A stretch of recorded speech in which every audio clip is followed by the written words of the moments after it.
ಈಗ ಎಲ್ರಿಗೂ ಬೇಕಾಗಿರೋದೇನೆಂದ್ರೆ ಒಂದು ಹೊಳೆಯೋ ಅಂತ ಚರ್ಮ ಅಂಡ್ ಒಳ್ಳೆ ಕೂದಲು. ಇವಾಗಿನ ನಮ್ಮ ಲೈಫ್ ಸ್ಟೈಲಲ್ಲಿ ಎಲ್ರಿಗೂ ಹೆಣ್ಮಕ್ಳು ಗಂಡ್ಮಕ್ಳು ಎಲ್ರಿಗೂ ಕೂದಲಿನ ಸಮಸ್ಯೆ. ಸೊ ಇದೆರಡು ಆಗ್ಬೇಕು ಅಂದ್ರೆ ಆಯುರ್ವೇದದ ಪ್ರಕಾರ ಏನ್ ಮಾಡ್ಬೇಕು ಅವರು ಅಂತ? Your skin is the reflection of your internal health. ಅಂದ್ರೆ ನಿಮ್ ಸ್ಕಿನ್ ಚೆನ್ನಾಗಿದೆ ಅಂತ ಹೇಳಿದ್ರೆ ನಿಮ್ ಇಂಟರ್ನಲ್ ಹೆಲ್ತ್ ಚೆನ್ನಾಗಿದೆ ಅಂತ ಅರ್ಥ. ಹಾಗಾಗಿ ಇಂಟರ್ನಲ್ ಅಂದ್ರೆ ನಾವು ರಕ್ತ ದೋಷದ ಬಗ್ಗೆ ಮಾತಾಡ್ತಿದ್ವಲ್ವಾ, ರಕ್ತ ದೋಷ ಯಾವ್ದಾದ್ರು ಇದ್ರೆ ಆವಾಗ ನಮ್ಗೆ ಸ್ಕಿನ್ ಇನ ಸಮಸ್ಯೆಗಳು ಬಂದೇ ಬರುತ್ತೆ. ಅಂದ್ರೆ ಅದರ ಡಿಸ್ಕಲರೇಷನ್ ಇರಬಹುದು, ಪಿಂಪಲ್ಸ್ ಆಗುವಂತದ್ದು ಇರಬಹುದು, ಅಥವಾ ಯಾವ್ದಾರ ಒಂಥರ ಸ್ಪೆಸಿಫಿಕ್ ಆಗಿರುವಂತಹ ಕಾಯಿಲೆಗಳಿರಬಹುದು. ಸೊ ಈ ಒಂದು ಇಂಟರ್ನಲ್ ಹೆಲ್ತ್ ಅಥವಾ ನಮ್ಮ ನೀರು ಕುಡಿಯುವಂತದ್ದು, hydration is very very important. ಅಂದ್ರೆ ನಮ್ಮ ಶರೀರಕ್ಕೆ ಎಷ್ಟು ಪೌಷ್ಟಿಕಾಂಶ ನಾವು ಕೊಡ್ತಾ ಇದೀವೋ ಅದ್ರ ಜೊತೆಗೆ ನೀರಿನ ಅಂಶನೂ ನಾವು ಕೊಡಬೇಕು. ಆವಾಗ ನಮ್ಮ ಸ್ಕಿನ್ ಕೂಡ ಚೆನ್ನಾಗಿರುತ್ತೆ, ಜೊತೆಗೆ ಸ್ಕಿನ್ ಕೂಡ ಡಿಟಾಕ್ಸಿಫೈ ಆಗುತ್ತೆ ಅಂತ ಹೇಳ್ತೀವಿ ಅಲ್ವಾ.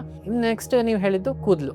ಈ ಕೂದಲು ಏನು, ಕೇಶ ಅನ್ನುವಂಥದ್ದು ಏನಂದ್ರೆ it is a by product of the bone metabolism. ಅಂದ್ರೆ ನಮ್ಮ ಅಸ್ಥಿ ಧಾತು ಏನು ಬೆಳೆಯುತ್ತೆ ಅದರ ಬೈ ಪ್ರಾಡಕ್ಟ್ ಆಗಿ ನೋಡುವಂಥದ್ದು ನಾವು ಅಂದ್ರೆ ಕೇಶ, ಶ್ಮಶ್ರು ಮತ್ತೆ ನಖ. ಅಂದ್ರೆ ನಮ್ ಬಿಯರ್ಡ್ ಏನ್ ಬರುತ್ತೆ ಮೆನ್ನಲ್ಲಿ, ಜೊತೆಗೆ ಲೋಮ ಅಂದ್ರೆ ಬಾಡಿ ಹೇರ್ಸ್ ಮತ್ತೆ ಸ್ಕ್ಯಾಲ್ಪ್ ಹೇರ್, ನಂತರ ನಖ ಅಂದ್ರೆ ಉಗುರು. ಇವೆಲ್ಲವೂ ಬೋನ್ ಮೆಟಬಾಲಿಸಮ್ದು ಬೈ ಪ್ರಾಡಕ್ಟ್ಸ್. ಹಾಗಾಗಿ ಬೋನ್ ಮೆಟಬಾಲಿಸಮ್ ಚೆನ್ನಾಗಿದ್ರೆ ಆಗ ನಮ್ಮ ಕೂದಲು ಚೆನ್ನಾಗಿರುತ್ತೆ.